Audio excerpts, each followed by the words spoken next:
Et si je vous disais que les gens les plus dangereux ne sont pas ceux qui montrent leur pouvoir ouvertement, mais ceux qui le cachent derrière un masque de vertu? Niccolò Machiavelli, l'un des penseurs les plus mal compris de l'histoire, n'a jamais encouragé la cruauté pour elle-même. Il a révélé une vérité effrayante sur la nature humaine. Ceux qui comprennent la manipulation, la tromperie et le contrôle sont ceux qui façonnent le monde. Les personnes les plus dangereuses ne sont pas des tyrans impulsifs, mais ceux qui peuvent vous faire confiance tout en orchestrant tranquillement votre chute. Le prince de Machiavel n'est pas un guide sur la façon d'être mauvais, c'est un regard brutalement honnête sur le pouvoir. Il a soutenu que les dirigeants les plus réussis sont ceux qui maîtrisent l'art de paraître moral, tout en étant impitoyables si nécessaire. La plus grande menace ne vient pas de quelqu'un qui se déclare ouvertement votre ennemi, mais de ceux qui vous prétendent être de votre côté tout en resserrant lentement leur emprise autour de vos décisions. C'est pourquoi les politiciens, les chefs d'entreprise et même les connaissances étroites qui opèrent avec un état d'esprit machiavélique sont beaucoup plus dangereux que quiconque brandissant une épée. L'une des stratégies les plus efficaces que Machiavel a décrites est le masque de vertu. Les gens qui recherchent le pouvoir comprennent que s'ils étaient complètement honnêtes au sujet de leurs ambitions, d'autres leur résisteraient. Au lieu de cela, ils se présentent comme compatissants, humbles et dignes de confiance. Cette fausse image leur permet de désarmer les soupçons et de gagner sans effort. De nombreux personnages historiques ont maîtrisé cette technique, des leaders qui étaient admirés pour leur sagesse, mais à huis clos, ils étaient des stratèges implacables qui ont éliminé quiconque se dressait sur leur chemin. Mais voici le vrai danger. Les tactiques machiavéliennes ne se limitent pas aux rois et aux politiciens. Ils existent dans la vie quotidienne. Le collègue manipulateur qui joue toujours la victime, mais contrôle la dynamique du bureau. L'individu charmant qui vous isole lentement des autres pour augmenter leur influence sur vous. L'ami qui semble soutenir mais sape subtilement votre confiance. Ces personnes opèrent dans l'ombre et au moment où vous réalisez leur vraie nature, c'est souvent trop tard. La plupart des gens considèrent les psychopathes comme des tueurs en série ou des criminels qui se cachent dans l'ombre. Mais que se passe-t-il si je vous disais que les psychopathes les plus dangereux n'enfreignent pas la loi? Ils établissent les règles? Le docteur Robert Hart, le principal expert en psychopathie, a découvert quelque chose de terrifiant. De nombreuses figures les plus réussies et influentes du monde présentent des traits psychopathiques. Ils marchent entre nous, se fondant dans la société, grimpant dans les rangs du pouvoir et manipulant sans remords. Ce ne sont pas les monstres des films d'horreur, ce sont les PDG, les politiciens et les figures d'autorité qui tirent tranquillement les cordes, complètement dépourvus d'empathie. Contrairement aux criminels ordinaires, les psychopathes de haut niveau ne reposent pas sur la force brute, ils prospèrent sur la tromperie, la manipulation et le charme. Les recherches de Hart ont révélé que ces personnes sont des maîtres de la gestion des impressions. Ils savent exactement quoi dire, comment agir et comment vous leur faire confiance sans aucun doute. Ils n'ont aucune culpabilité, aucune profondeur émotionnelle et aucune capacité à établir de véritables connexions, mais ils peuvent le simuler parfaitement, ce qui les rend infiniment plus dangereux que quelqu'un qui agit par colère ou désespoir. L'un des traits clés identifiés est un manque de conscience. Les psychopathes peuvent exploiter, mentir et détruire des vies sans ressentir le moindre soupçon de culpabilité. Pour eux, d'autres personnes ne sont rien de plus que des pièces sur un échec, utiles, jetables et facilement remplacées. Ils feront semblant d'être votre allié, reflèteront vos émotions et vous diront exactement ce que vous voulez entendre, tout en orchestrant leur prochain déménagement contre vous. La partie la plus effrayante, la plupart des gens ne le voient jamais venir. Les gens ne sont rien de plus que des pièces sur un échec utile, jetable et facilement remplacé. Ils feront semblant d'être votre allié, reflèteront vos émotions et vous diront exactement ce que vous voulez entendre, tout en orchestrant leur prochain déménagement contre vous.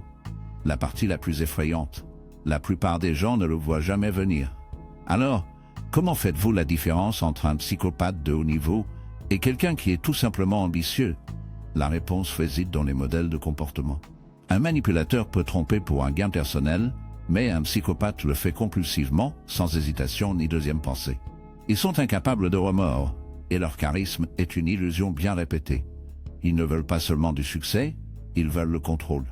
Au moment où vous cessez de leur être utile, ils vous jetteront sans hésitation. Le concept de l'ombre de Carl Jung parle aux aspects plus sombres et cachés de la psyché humaine que nous essayons souvent de supprimer. Ce sont des parties de nous-mêmes dont nous avons honte, ou simplement refusé de reconnaître, mais il reste des forces puissantes dans nos vies. Selon Jung, lorsque nous réprimons ces éléments, ils ne disparaissent pas. Au lieu de cela, ils deviennent plus forts et plus destructeurs. faisant parfois surface d'une manière que nous ne pouvons plus contrôler. L'ombre représente notre inconscient, où tout ce que nous refusons d'accepter nous-mêmes est dormant, attendant d'émerger. Cela comprend des émotions comme la colère, la jalousie, l'égoïsme, ou même des désirs plus sombres qui, lorsqu'ils sont non traités, peuvent se manifester dans des comportements nocifs. Mais ce n'est pas seulement l'obscurité à l'intérieur qui est dangereuse, c'est la répression elle-même. Jung a fait valoir que c'est cet acte de porter des parties de nous-mêmes qui crée les individus les plus dangereux. Prenez par exemple, quelqu'un qui est extérieurement calme, composé, et toujours l'image de la vertu. Mais sous la surface, il abrite des sentiments intenses de ressentiment ou d'insuffisance. Cette personne peut ne jamais affronter ses sentiments, les gardant enterrés profondément à l'intérieur. Au fil du temps, ces émotions réprimées pourraient se transformer en une rage silencieuse qui cherche à détruire tout ce qui fait obstacle à leur fragilité perçue. C'est le pouvoir de l'ombre silencieux, mais puissant. Les personnes qui ne reconnaissent pas leurs ombres sont souvent plus dangereuses que celles qui sont ouvertement malveillantes. Leur obscurité est subtile et insidieuse, pas facilement visible pour ceux qui les entourent. Mais lorsqu'ils sont déclenchés, il peut éclater de manière choquante même pour l'individu eux-mêmes. Jung a fait valoir que la véritable croissance personnelle et la transformation proviennent de la reconnaissance de notre ombre, de la compréhension de son pouvoir et de l'intégration de notre vie consciente. Dans la société, l'oppression de l'ombre peut conduire à des personnalités toxiques et destructrices qui opèrent sous le radar. Ces individus sont souvent très aptes à porter des masques de civilité, de charme et de respectabilité. Ils se mélangent, gagnant la confiance et le respect, tout en dissimulant les forces dangereuses à l'intérieur. Le problème réside dans notre incapacité à détecter ce danger, jusqu'à ce qu'il soit trop tard. Considérez le chef charismatique qui charme leurs disciples de promesses de grandeur, tout en hébergeant un profond sentiment d'infériorité. Le chef qui manipule leurs partisans des promesses d'appartenance, tout en les utilisant secrètement comme outils pour satisfaire leurs propres désirs cachés. C'est la manifestation de l'ombre refoulée, un individu qui utilise leur obscurité non reconnue pour manipuler et contrôler ceux qui les entourent, souvent sans même se rendre compte de l'étendue de leur mal. Alors, comment nous protégeons-nous des dangers de l'ombre? La clé est la conscience de soi. En reconnaissant et en affrontant les aspects de nous-mêmes que nous préférons ignorer, nous pouvons les empêcher de nous contrôler de manière destructrice. Reconnaître l'ombre en nous-mêmes et aux autres nous permet de comprendre la complexité du comportement humain. Nous protégeons-nous des dangers de l'ombre? La clé est la conscience de soi. En reconnaissant et en affrontant les aspects de nous-mêmes que nous préférons ignorer, nous pouvons les empêcher de nous contrôler de manière destructrice. Reconnaître l'ombre en nous-mêmes et aux autres nous permet de comprendre la complexité de la nature humaine et de voir à travers les masques que les gens portent. Les êtres humains ont évolué pour faire confiance aux autres, comme un mécanisme de survie dans un monde où la coopération était la clé de la survie. La capacité de confiance était essentielle pour établir des relations, former des communautés et assurer la sécurité de nous-mêmes et de ceux que nous aimons. Mais que se passe-t-il lorsque cet instinct de faire confiance va mal? Que se passe-t-il lorsque cela nous aveugle à la vraie nature de ceux qui nous entourent? Les personnes les plus dangereuses de notre vie ne sont souvent pas celles qui semblent menaçantes ou ouvertement hostiles. Ce sont eux qui se mélangent, qui sont charmants, persuasifs et apparemment inoffensifs. Ce sont eux qui savent exactement comment manipuler notre confiance innée. Ces personnes peuvent souvent apparaître comme nos amis, collègues ou même membres de la famille, des gens que nous ne soupçonnons jamais d'avoir des intentions nuisibles. C'est l'illusion de la confiance et c'est quelque chose que nous sommes tous victimes à un moment donné. Nos cerveaux sont câblés pour détecter les modèles, trouver des connexions et pour faire des jugements rapides sur les gens qui nous entourent. C'est pourquoi nous ne voyons souvent pas les dangereux jusqu'à ce qu'il soit trop tard. Nous comptons sur des indices superficiels comme un sourire, un contact visuel ou une poignée de main chaude pour évaluer le caractère de quelqu'un. Ce que nous ne réalisons pas, c'est que ceux qui sont vraiment dangereux sont des experts dans la manipulation de ces indices. Ils savent comment sembler dignes de confiance, comment nous faire nous sentir en sécurité, même lorsqu'ils sont tout sauf. L'un des traits les plus dangereux de ces individus est leur capacité à nous refléter. Ils savent exactement comment agir, parler et se présenter d'une manière qui nous donne l'impression d'être comme nous. Ils font écho à nos valeurs, nos désirs et nos émotions, créant une illusion de connexion. Cela est particulièrement vrai pour les manipulateurs qui comptent sur l'empathie pour gagner notre confiance. Ils nous font croire qu'ils nous comprennent, qu'ils sont de notre côté et que nous partageons les mêmes objectifs. En réalité, ils utilisent ce mimétisme pour gagner du pouvoir, pour nous contrôler et exploiter nos vulnérabilités. Mais pourquoi est-il si difficile de détecter ces manipulateurs?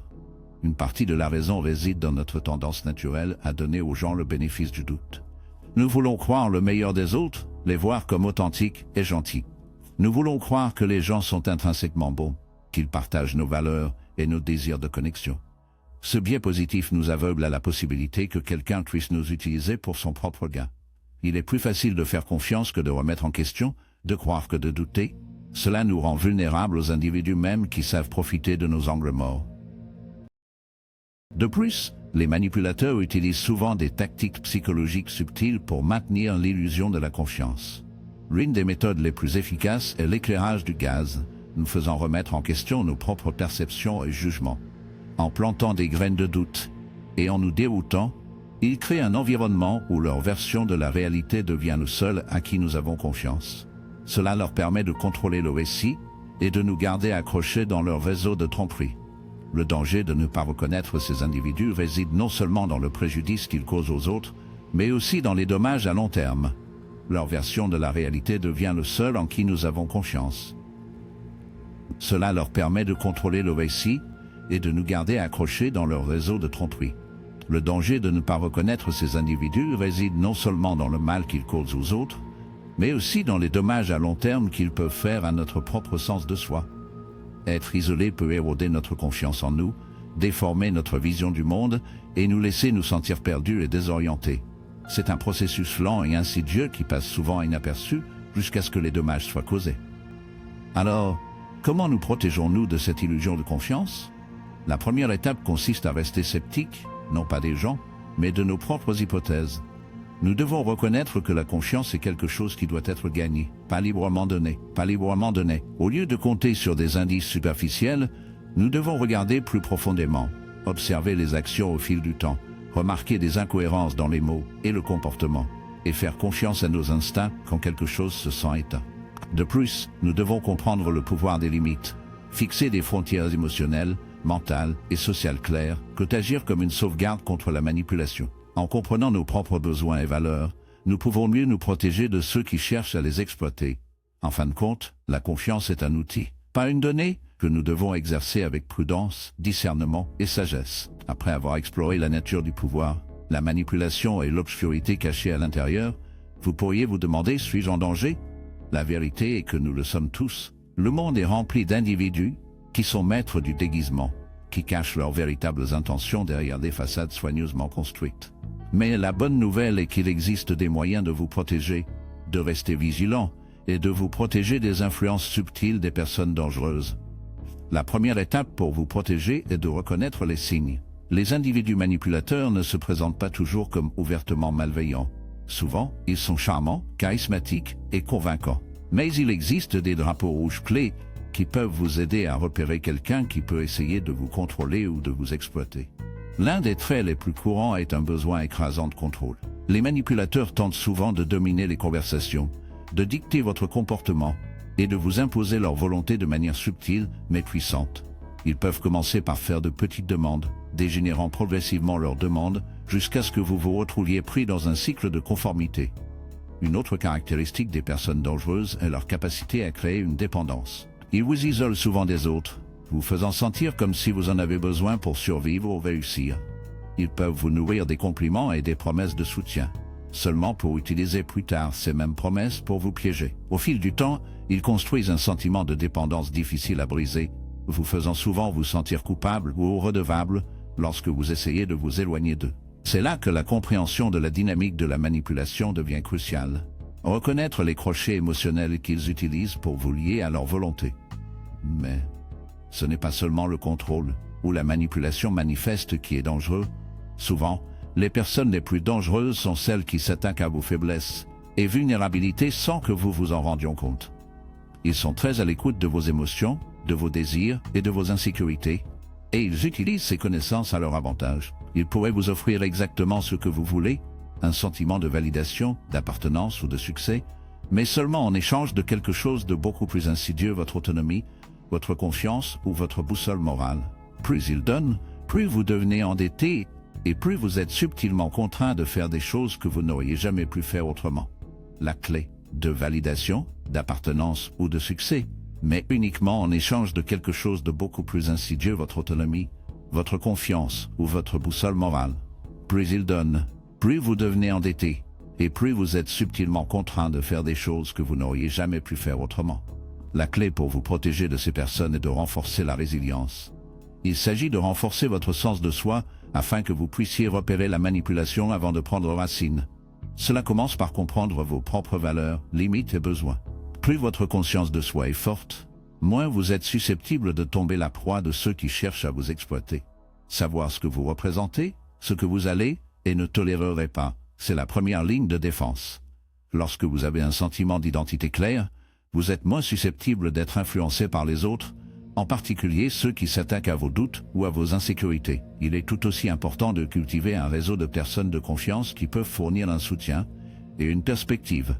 Les manipulateurs travaillent souvent isolément, vous convainquant que vous êtes seul ou que personne d'autre ne comprend. Mais lorsque vous avez un système de soutien solide, vous en avez d'autres qui peuvent vous aider à repérer des drapeaux rouges que vous pourriez manquer.